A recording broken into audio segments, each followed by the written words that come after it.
Fala pessoal, tudo bem? Olha só, pessoal, vamos resolver mais uma questãozinha de legislação aplicada ao MPU. Pessoal, e essa questão ela é muito interessante. Eu não acho uma questão fácil, tá? Ela parece uma questão fácil, mas do meu ponto de vista eu não acho uma questão fácil, tá? Então a gente vai direto aqui para resolver essa questãozinha, tá? Conheça o curso de legislação aplicada ao MPU do Adriel Gael, pessoal. Dá uma olhadinha lá no nosso material, tá? O curso está totalmente gravado lá na plataforma Hotmart, tá? Então, vamos lá para a nossa questão, tá, pessoal? Uma questão que caiu na FGV, que o nosso projeto aqui é resolver questões que caíram na FGV, tá? Então, a gente está aqui no projeto de resolver só questões que caíram na FGV, no primeiro momento. E aí, depois, quando houver mais questões de outras bancas, a gente vai, obviamente, trazer aqui, tá? Essa questão caiu na FGV em 2022, pessoal, para perito criminal lá da PC do Amazonas, tá? Então, mais 11 concursos cobrou essa questão, tá? Vamos lá, pessoal.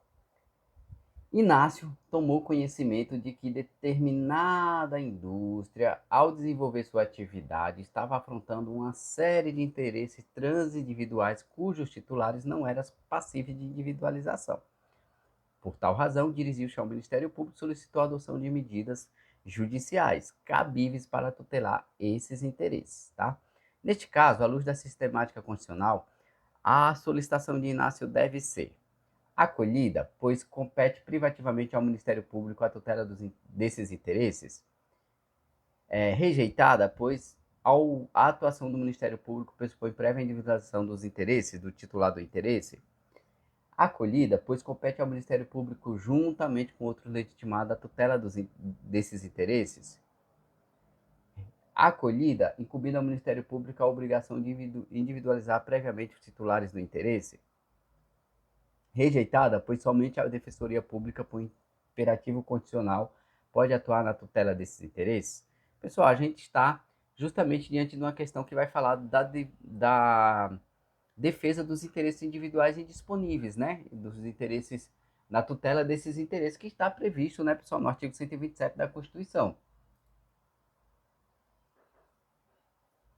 que é a defesa desses interesses sociais individuais, indisponíveis, dos interesses coletivos. Então, primeiro, pessoal, a reclamação do Inácio, ela deve ser acolhida?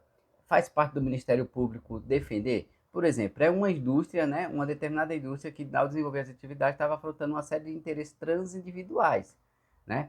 Transindividuais, ou seja, poderia estar poluindo o rio, poderia estar causando poluição através de fumaça do ambiente, né, da atmosfera, poderia estar questionando, poluindo o rio, como eu já falei, poluição sonora também, do maquinário, etc e tal, tá? Então, pessoal, à luz da sistemática constitucional, a questão do que a gente já viu de Ministério Público e pelo conhecimento que a gente tem, o quê? A manifestação do Inácio, né, a solicitação dele deve ser acolhida. Ela não pode ser rejeitada, tá? Então a gente elimina a alternativa B e C. Além dela não poder ser rejeitada, pessoal, pois a atuação do Ministério Público pressupõe prévia individualização dos interesses, não necessariamente, né? Isso aqui vai ser feito lá em liquidação de sentença, né? Quando for fazer ali, se for possível, né? Se for a coletividade, não for possível individualizar, que é o caso que parece uma indústria aqui, né?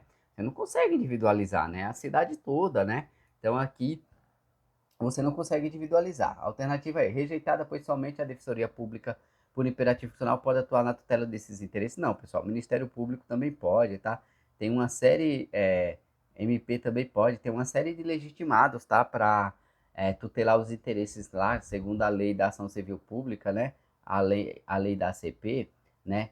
Tanto o Ministério Público pode, como a Defensoria Pública, estados pode, municípios, a União pode, tá? A União pode.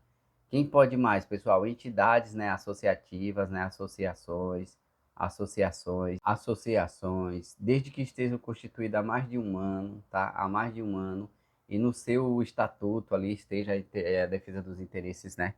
Ali que ela vai defender, tá? Então, se ela vai atuar numa ação do interesse do meio ambiente, ela tem que estar ali nessa ação civil pública defendendo uma questão do interesse do meio ambiente. Se é entidade, questões étnico-raciais, de minorias, tem que ser, né, ali da associação no seu estatuto, tá? Vamos apagar isso aqui, tá, pessoal? Para a gente voltar aqui para tudo, tá?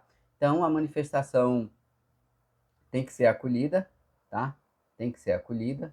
Eu não queria ter apagado tudo, e acho que eu não consigo voltar mais. Ai, ai, mas é isso. A manifestação deve ser acolhida, então a gente já viu que ela não pode ser rejeitada, né? E a acolhida, vamos lá, pessoal, alternativa A, acolhida, pois compete privativamente ao Ministério Público? Não, né, pessoal? A gente já viu que tem outros legitimados, né?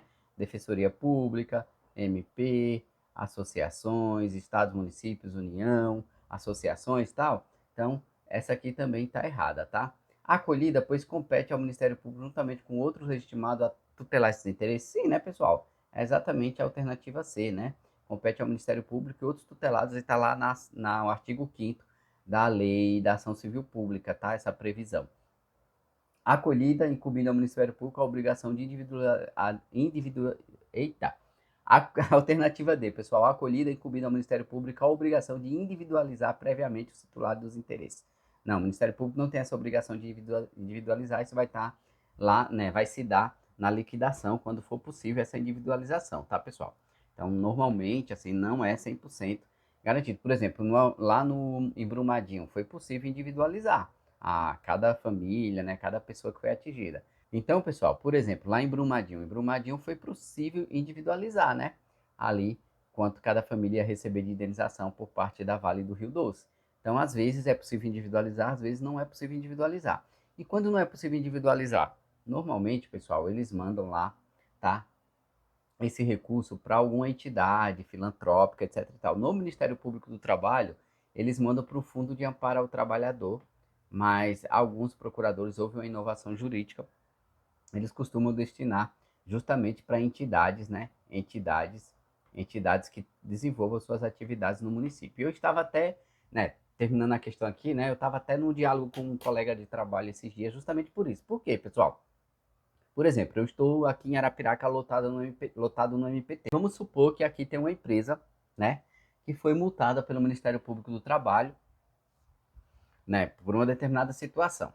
Então, a coletividade que está sendo atingida por aquela ação da empresa, ou até o Ministério Público Federal também, a empresa poluiu um rio aqui em Arapiraca, ou um lago, tal, né, que não era poluído, e a empresa começou a ter suas atividades aqui, jogar nesse rio, até ser descoberto, já descobriu que a desgraça estava feita, né? E aí, pessoal, faz sentido essa multa ir, por exemplo, para o FAT, no caso de uma ação trabalhista, ou para alguma outra entidade de âmbito nacional, se os lesados foram os munícipes, foi a população arapiraquense? Não, né, pessoal? Então tem tido esse entendimento novo aí de que, né, nessas multas aplicadas aí, nesses pedidos de multa, tanto no Ministério Público do Trabalho como no Ministério Público Federal, seja destinado à comunidade, né, a alguma entidade que depois vai acabar revertindo essa multa, né, em bem daquela comunidade que foi prejudicada, quando não há, obviamente, a possibilidade de individualizar, né? Então, se vai para a coletividade, mais justo que seja, né, destinado para aquele município, alguma entidade filantrópica, alguma ONG, alguma entidade, né? Então, assim, do terceiro setor, que vai, de alguma forma, restituir, né, de acordo com o seu trabalho e tal, a questão do, do dano causado, né? Então não faz sentido, né? O dano foi causado aqui a toda a população arapiraquense, eu mando o recurso por FAT, que vai ser distribuído aí não se sabe como. Né? Então tem tido esse entendimento novo. Recentemente, inclusive, eu vou até contar um caso aqui para vocês, né? O procurador do trabalho aqui do Ministério do Trabalho aplicou uma multa a uma determinada empresa, né? E ele destinou a construção de um galpão para uma... Aqui tem umas associações de catadores, né? Catadores, eles acabam tendo galpão para ter que trabalhar, separar o lixo, tal, o que, que é mais rentável, o que não é, etc e tal, e eles não tinham um local adequado. E aí ele destinou um valor de uma multa, acho de mais de 100 mil reais, para, obviamente, construir esse galpão para os catadores. Ou seja, quem foi ali prejudicado não foi a sociedade arapiraquense, de acordo com essa empresa que não estava atendendo a legislação trabalhista. Então, mais justo que a própria população de Arapiraca fosse beneficiada. E esses catadores reversem, né, justamente da sua atuação, de catar, né, os recicláveis aí e tal, e a poluição ao meio ambiente na própria sociedade arapiraquense. É isso, pessoal. Gostou da resolução da questão de hoje? Deixa teus comentários aí, deixa teu like no vídeo, se inscreva no canal se você não é inscrito. Estamos juntos nessa caminhada, juntos até depois da posse.